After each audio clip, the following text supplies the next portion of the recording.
अपनी बुद्धि को परमात्मा में निरंतर लगाना। परमात्मा में लगाने के 4 रूप हैं, नाम धाम लीला रूप।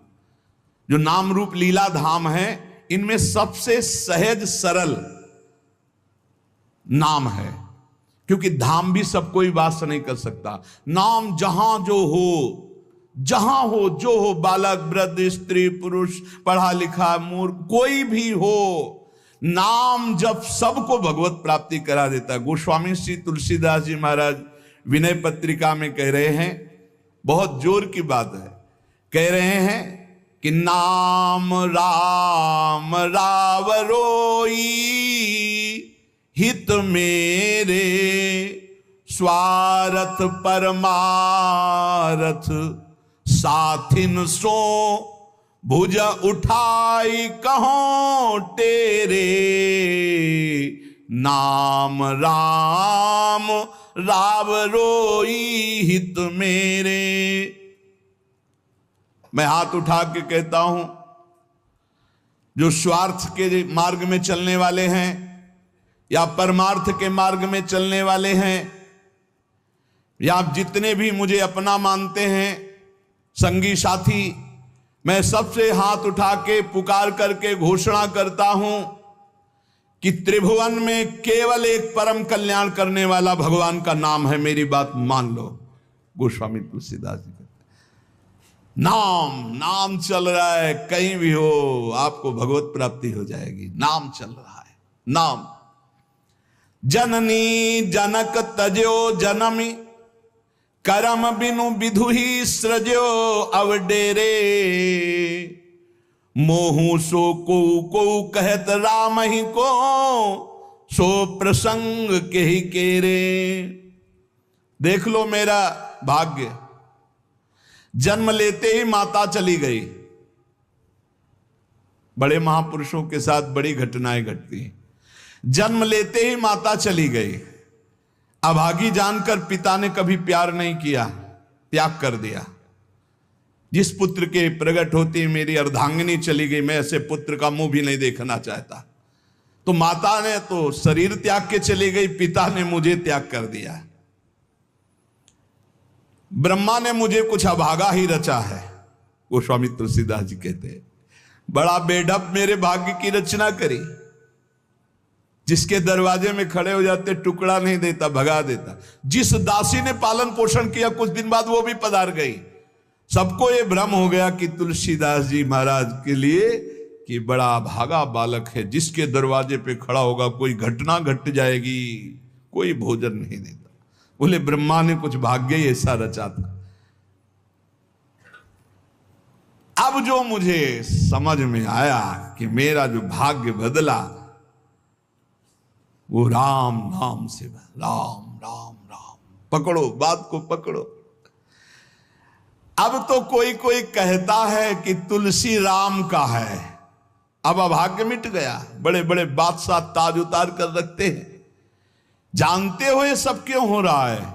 क्योंकि हमने राम नाम का आश्रय ले लिया। अब खूब राम राम राम राम जपता हूं, उसका परिणाम हुआ कि सब कोई सम्मान देता है, सब ताज उतार के रख रहे हैं, प्रणाम नमस्कार दुनिया वाह वाह। क्यों?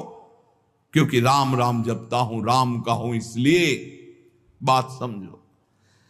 अगर पकड़ पाओ, कह रहे हाथ उठा के कह रहा हूं, जन्म से अभागा कहा गया, मां पधार गई, पिता त्याग दिया।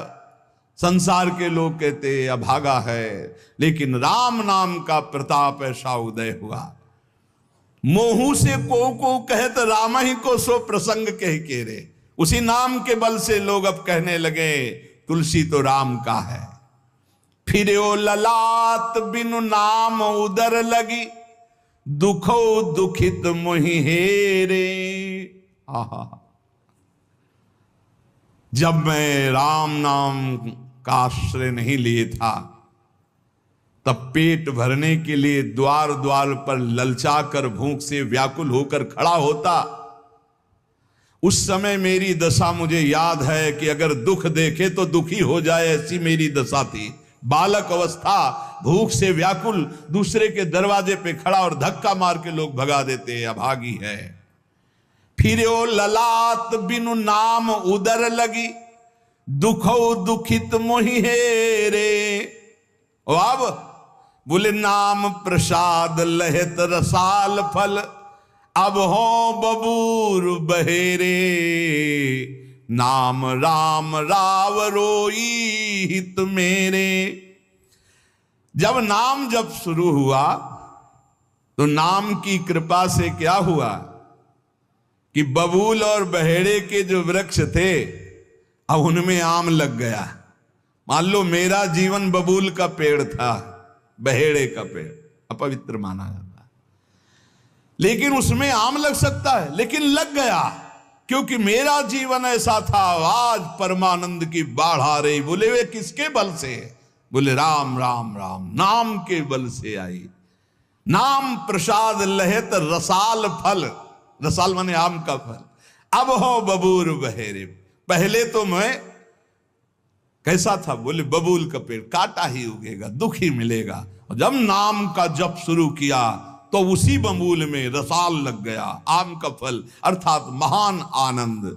साधत साधु लोक परलोक ही, सुनि गुनि जतन घनेरे। तुलसी के अवलंब नाम को, एक गांठ कई फेरे। नाम राम राव रोई हित मेरे। संत जनों ने, शास्त्रों ने जब कहा कि जीव के समस्त दुखों को मिटाने में समर्थ है नाम, बस उसके अनुसार हमने पकड़ लिया, नाम जप करना शुरू कर दिया। उनकी बात मान करके जब नाम जप किया तो लोक परलोक सब बन गया। हरिवंश महाप्रभु कहते ई परलोक सकल सुख पावत, मेरी सो भैया कृष्ण गुण संचु। इस लोक और परलोक में समस्त सुख आपका वर्ण कर लेंगे, मेरी बात मान लो, मेरी कसम है तुम्हें, तुम नाम जप शुरू कर दो। अगर दुख से निपटना चाहते हो, तभी लोग कहते हैं बाबा का हर प्रश्न का उत्तर नाम होता है। इसलिए नाम है कि एकमात्र समर्थ नाम है जो सारे पापों को मिटा दे। पापों से ही दुख मिलता है। ऐसा कोई पुण्य नहीं है जो इतना समर्थ हो कि हमारे जमा के जमा गोदाम पापों को नष्ट कर दे। वो नाम, नाम संकीर्तनम यस्य सर्व पाप नाश, समस्त पापों का नाश नाम से। लोक परलोक बनाना है तो संतों से सुना, शास्त्रों में सार बात पकड़ी, नाम कीर्तन, नाम जप। अब तुलसी ने तो एक ही सहारा पकड़ लिया है, राम राम राम, एक ही अवलंबन। जैसे गांठ तो एक ही होती है, लपेटा उसमें 100 मार दिए जाए, ऐसे ही साफ शास्त्र है, मेन बात है, पॉइंट की बात है, नाम जप।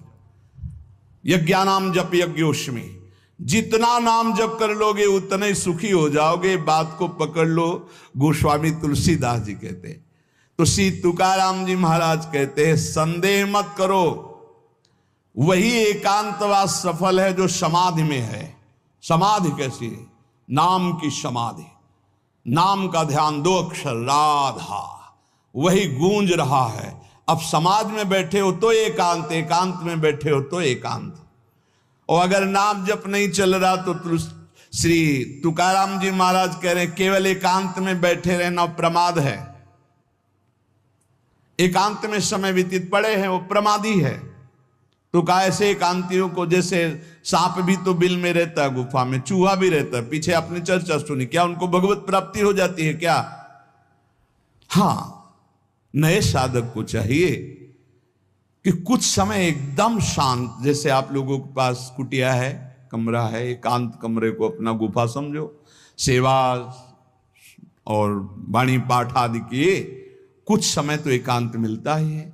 उस समय बैठ करके मन को प्रभु के चिंतन में, कई बार हम कहते हैं कि आप कहाँ हो, हजारों बार यहां सत्संग में कहते हैं नाम चलाओ, अंतर्मुख। जब हम सेवा में लगे हैं तो नाम चिंतन चल रहा है, जब सेवा से विलग हैं तो एकदम समाधिस्थ हैं, एकदम आनंद, नाम चल रहा जी।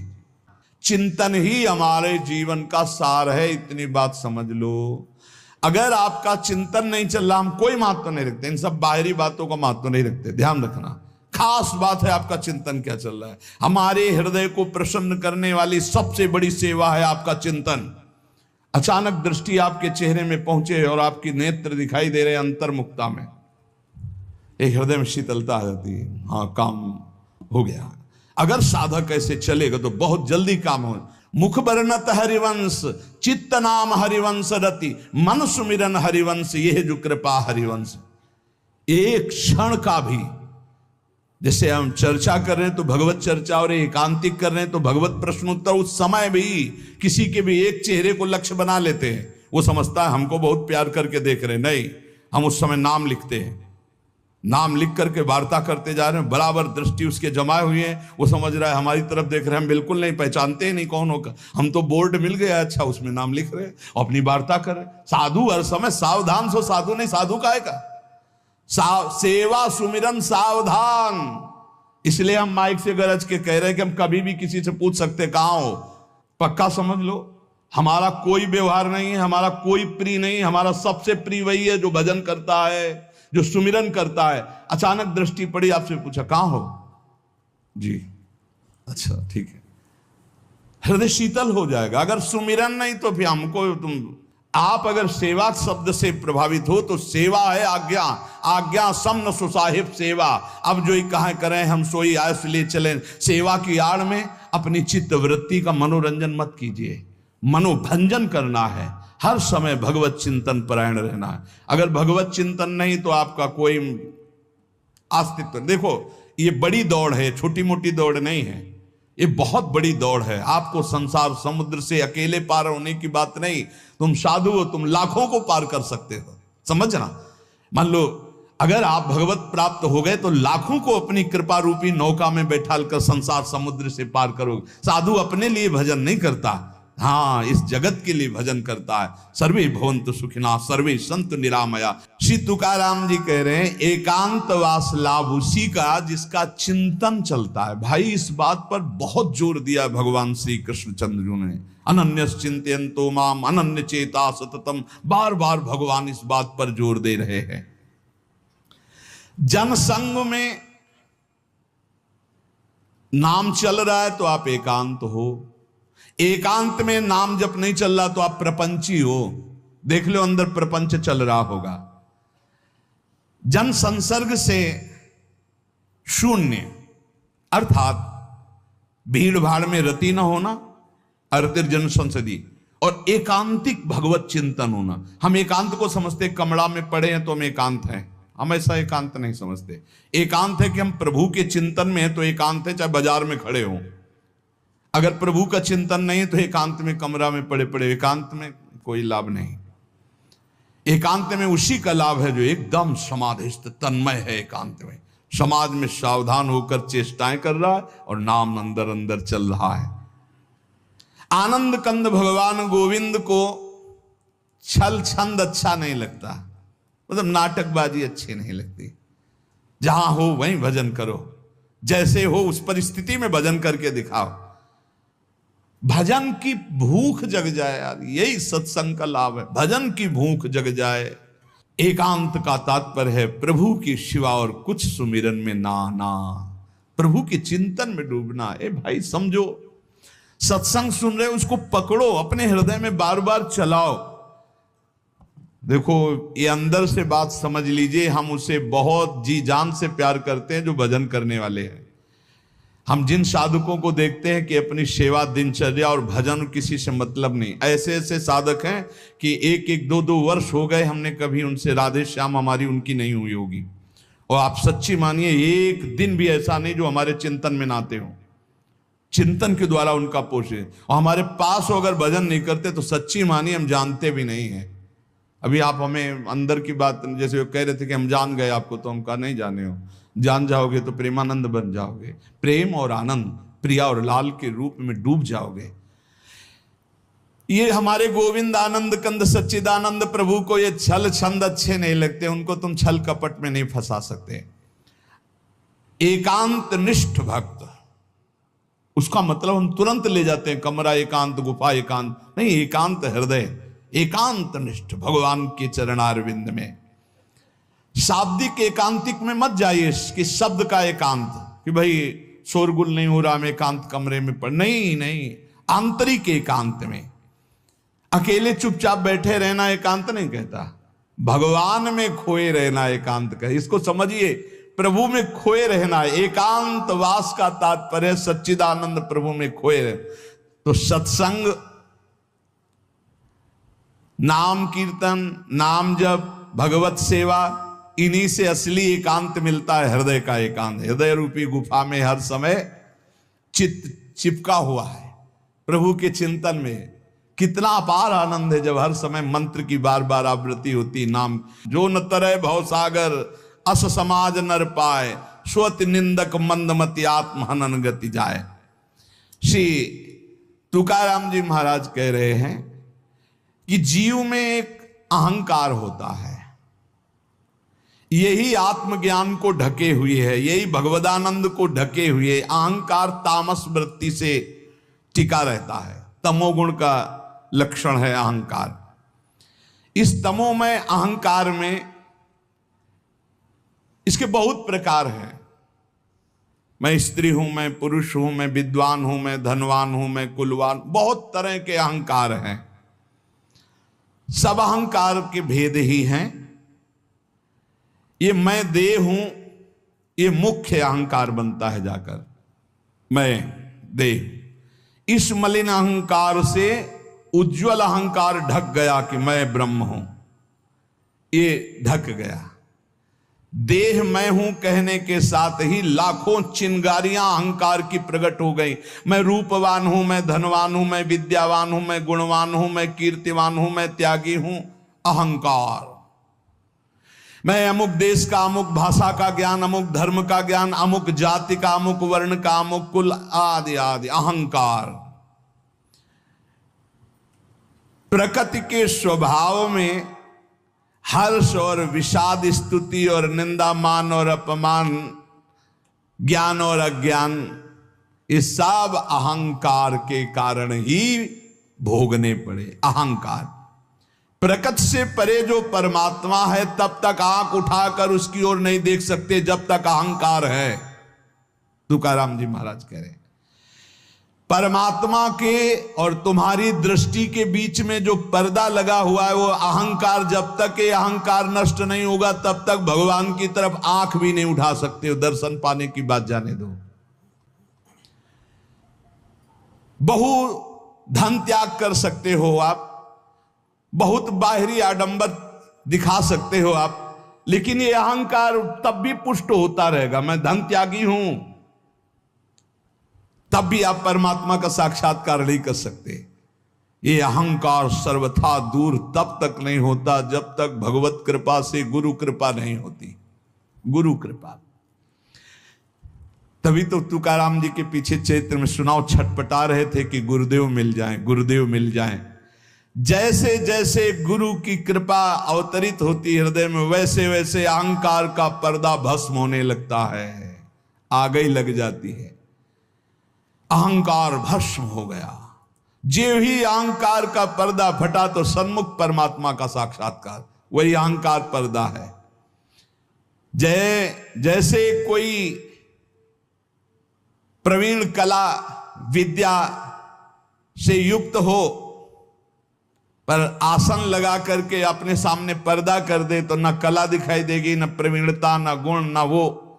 ऐसे ही समस्त कला समस्त विद्याओं के गुरु तुम्हारे हृदय में आसन लगा के बैठे पर अहंकार का पर्दा लगा, अहंकार हटा दो, समस्त गुण और विद्या के समुद्र भगवान का साक्षात्कार हो जाए। एक जगह तुकाराम जी महाराज कीर्तन में मस्त, तो एक कीर्तन में आया करते थे। उनके मित्र नास्तिक थे। उनसे कहा एक बार आप तुकाराम जी के कीर्तन में चलिए और अगर आपको भगवदानंद ना आवे तो फिर आप जैसे भगवान की निंदा करते रहते हो, हम आपको कभी नहीं रोकेंगे, आप हमारे दोस्त हो, एक बार चलो। जो ही गए तो तुकाराम जी की वो झांकी देखकर आंखों से अश्रु प्रवाह और नूपुरों की ध्वनि, राम कृष्ण हरि राम कृष्ण, वो तो लौट गया चरणों में। अब रोज कीर्तन में, अब कीर्तन के बाद थोड़ी देर सत्संग होता, अब उसमें ब्रह्मचर्य आदि की महिमा वो अपनी पत्नी से बोलना बंद कर दिया। तो जैसे काफी समय हुआ तो उसको पता चला कि ये कीर्तन में तुकाराम जी के पास जाते, इसलिए बोलना। तो बोले मेरी जिंदगी का नाश करने वाला, हाथ जोड़ करके पति से कहा आपका तो उद्धार हो गया, मेरा उद्धार कैसे होगा? बोले चलो चलते हैं आज कीर्तन में। बोले नहीं, पहला कदम अपने गुरुदेव को घर में लाओ, एक बार चरणामृत उतारें, घर में चरणामृत डालें, फिर भगवान मेरी ये पत्नी को कैसे, जैसे मेरी बुद्धि शुद्ध हो गई, इसे बड़ा प्रसन्न हुआ। तुकाराम जी से कहा जा गया अपार कृपा आपकी, पूरी बात बताई। उनका भाई यदि तुम्हारी पत्नी को ऐसी प्रसन्नता और तो मैं अवश्य चलूंगा। सीधे सरल भक्त आ गए, उसने बीच आंगन में बैठाला, जो दरवाजा रसोई का था उसी के सामने, और पहले से 5 लीटर पानी खौलने को रख दिया था। घंटों पानी खौल रहा है, उसमें डालती जा रही है। जब तुकाराम जी बैठ गए, आई सामने, प्रणाम किया और देखा ये वही है जिसने मेरे पति को बरगला दिया, और जब से इसके पास गए आज तक मुझसे बात नहीं, आज मैं मजा चखाऊंगी। और बस कपड़ा से पकड़ भगोना लाई, ऊपर तुकाराम खौलता हुआ पानी, विठ्ठल विठ्ठल पांडुरंगा पांडुरंगा, सब छाले छाले पूरा शरीर, और गर्म पानी इतना। ऐसे थोड़ी संतों के जीवन में तुम्हें कैसे कैसे कष्ट बताए। जो भगवान का यश विस्तार करते हैं उनके लिए, जो अपने निंदा कांचे घर आसावे से जारी, प्रभु मैं किसी के पास नहीं जाता, निंदक मारने वाले, वाचाल, कुतर्की, संशयी, ये सब मेरे पास आते हैं और मुझे परेशान करते, मुझे कष्ट देते हैं। इसलिए मैं क्या करूं प्रभु, आपका भजन करूं या इनसे झगड़ा करूं? ये पाखंडी लोग मेरे पीछे पड़ गए विठ्ठल, मैं उनसे क्या कहूं? मैं नहीं जानता ये छल कपट, ये लड़ाई झगड़ा। मैं तुम्हारे पांव पड़ता हूं, उनके भी पांव पड़ता हूं, मुझे भजन करने दो, इनसे दूर रखो।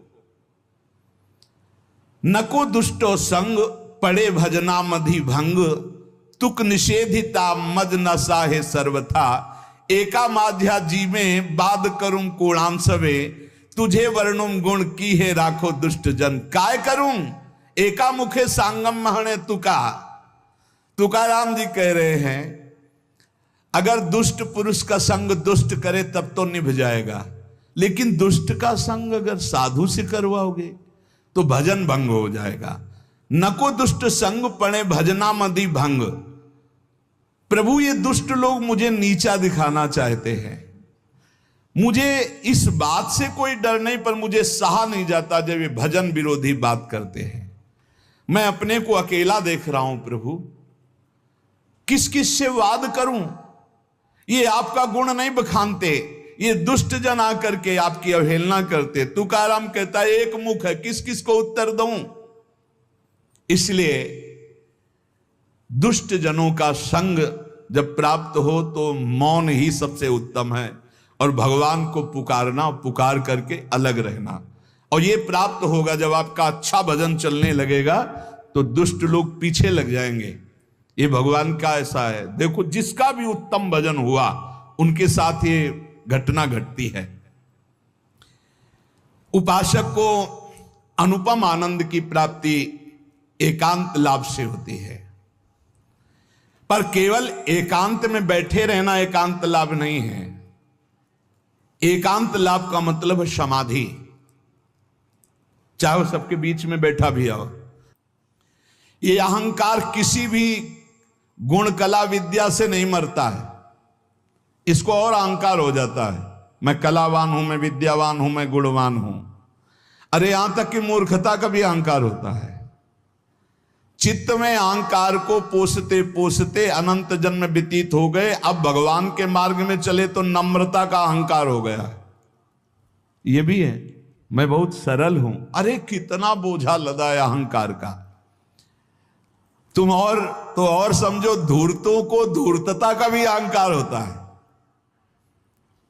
कल्याण के मार्ग में चलने वाले साधकों के अंदर ये अहंकार प्रकाशित होता तो देख पाते हैं, ज्ञानी लोग नहीं देख पाते हैं।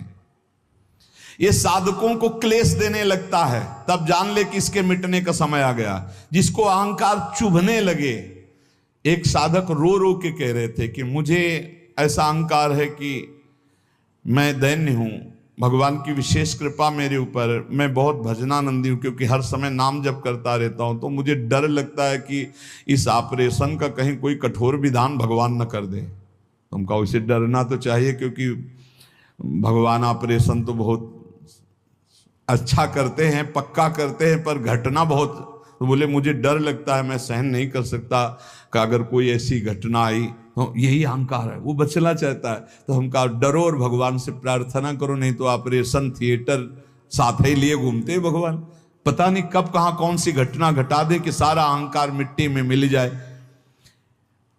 तुकाराम जी महाराज कहते हैं पहले पहले जब साधक जानने लगता है कि अहंकार मेरे अंदर जागृत हो गया, तो जहां तहां सम्मान से बचने लगता है और उसकी वाणी का लोगों पर प्रभाव पड़ने लगता है।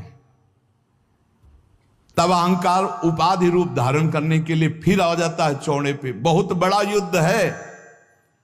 तुकाराम जी कह रहे हैं कि जो असावधान है चारों तरफ से चोर उसका माल चुरा ले जाते हैं, ऐसे ही अहंकार की वृत्ति साधक को असावधान कर देती है और उसका सारा भजन भगवत भाव सब ये काम क्रोध लोभ मोह चुराने लगते हैं। अब मुझे तो डर नहीं क्योंकि मैंने बहुत बड़े बलवान का आश्रय ले लिया, पांडुरंगा। हे हरि, अब तुम संभालो अहंकार का ऑपरेशन, आप करो, आप इसको संभालो। पदो पदिम नारायणा तुमची करीन भावना। हे हरि, हे नारायण, अब तो मैंने सब तुम्हारे चरणों में अर्पित कर। ये बहुत बढ़िया बात है। आखिरी बात, अपने अहंकार को नष्ट करने के लिए भगवान के सामने पेश कर दो। हे महावैद्य, अहंकार रूपी फोड़ा बढ़ रहा है, इसको बैठाल दो या ऑपरेशन करो, अब आपके सहारे हैं, आप देख लेना, वो ठीक कर देंगे। बहुत कृपालु हैं वो, कहीं ना कहीं ऐसी लीला रचेंगे कि बिल्कुल अहंकार ठीक हो जाएगा। सच्ची मानो, भक्तों के जो पैर फिसलते हैं तो कीन हो इसका बहु अभिमाना सुखो वंचा कृपाली धाला। भगवान उसके अहंकार का नाश करते हैं। अहंकार भगवत भाव को नष्ट करता है, भगवत भाव अहंकार को नष्ट कर देता है। बात समझना, जब अहंकार भजन करते हुए बढ़ता है तो भगवत भाव नहीं आने देता है, और जब गुरु कृपा से भगवत भाव बढ़ता है तो इस अहंकार की धज्जियां उड़ा देता है। इसलिए हम भगवदानंद की प्राप्ति के लिए कंचन, कामिनी, कीर्ति तीनों खाइयों से बचने का प्रयास भगवान के नाम बल से करें।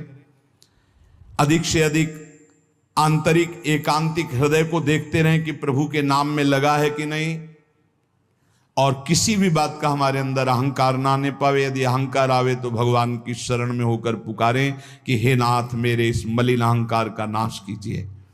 अगर हमारा जीवन सावधानी पूर्वक गुरु कृपा से चलता रहा तो इसी जीवन में अहंकार नष्ट हो जाएगा और भगवान का साक्षात्कार हो जाएगा, जो जन्म जन्म की बिगड़ी बन जाएगी। समस्त साधकों से गृहस्थ विरक्त सबसे प्रार्थना है, रोज के सत्संग का सार विषय है कि आप अभी तो सत्संग सुन रहे हैं, लेकिन इसके बाद आपका चिंतन क्या है। आप जब यहाँ से चलते हैं तब आपका चिंतन क्या है, आप जब घर की दिनचर्या में होते हैं तब आपका चिंतन क्या है। ये कोई संसारी ड्यूटी नहीं कि आप कथा सुने, आप वाणी पाठ के, इसके बाद आप फ्री हो गए, आपका काम हो गया, आप हर समय मनोरंजन सांसारिक नहीं भाई, हमें हर समय सावधान। यहां तो सावधानी है ही क्योंकि समूह में हो, एकांत में विशेष सावधान रहकर नाम जप करो। देखो, नाम जप चल रहा है ना, कोई भी विषय आपको नहीं बांध पाएगा।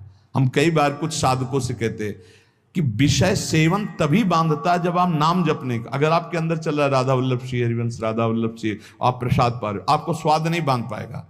कोई भी भोग, कोई भी विषय तभी बांधता है जब आपके बीच में भगवत स्मरण नहीं होता। इसलिए हम कहते हैं चिंता मत करो, चिंतन करो, नाम को बार बार पकड़ो। नाम पकड़ लो, विषय के बीच में रहते हुए भी विषय आपको नहीं बांध पाएगा। बस बात समझना है। जब समझ में नहीं आता हो, हम डरते हैं तो हम कहते हैं विषय फेंक देते हैं। इस विषय को फेंक दोगे, लेकिन इसका जो राग चिंतन है, समझो, तन छाड़े मन गही रहे, दोनों ही दुख होए। बात को समझिए, साधक समझता नहीं। तन छाड़े और मन गई रहे तो दोनों ही दुख होए। और रसबल छूटे जो विषय तब ही तो सुख होए। समीप है ये विषय, लेकिन अंदर से भगवत चिंतन का आनंद है। ये विषय क्या कर लेगा? अब बाहर से फेंक दियो, अंदर से इसका चिंतन हो रहा है तो बहुत दोनों ही दुख होए। उपासक नाम न छोड़े। जब उनसे कहते ना ऐसा कैसे हो सकता है, करके तो देखो ऐसा होता है, ऐसा ही होता है। विषयान गृहणंत मुंचंत, वह स्थिति तभी आएगी जब आप नाम में स्थित है, नाम में आपका मन स्थित है। अब आप विषयों का बीच में है तो भी कोई सेवन हो रहा तो कोई फर्क, त्याग हो रहा तो कोई फर्क नहीं। आप इस स्थिति को प्राप्त करने के लिए नाम पर ध्यान दीजिए। नाम जब चलेगा तो रमा बिलास राम अनुरागी, तजत बमन जिम जन बड़ भागी। इसलिए भाई चूकिएगा नहीं, बहुत महिमामय समय है। खूब नाम जप करके भगवदानंद की प्राप्ति की जाए। इसी जन्म में प्रिया प्रीतम से, हाँ बिल्कुल आमने सामने उनके चरणों में लौटे, उनकी सेवा। ये घर के लोग हैं, ललिता विशाखा चंपक चित्ता, ऐसा अपने परिवार है, वहां चलना है। हम भूल से आ गए संसार में, अब हमें अपनी भूल मिटाकर फिर धाम पहुंचना है।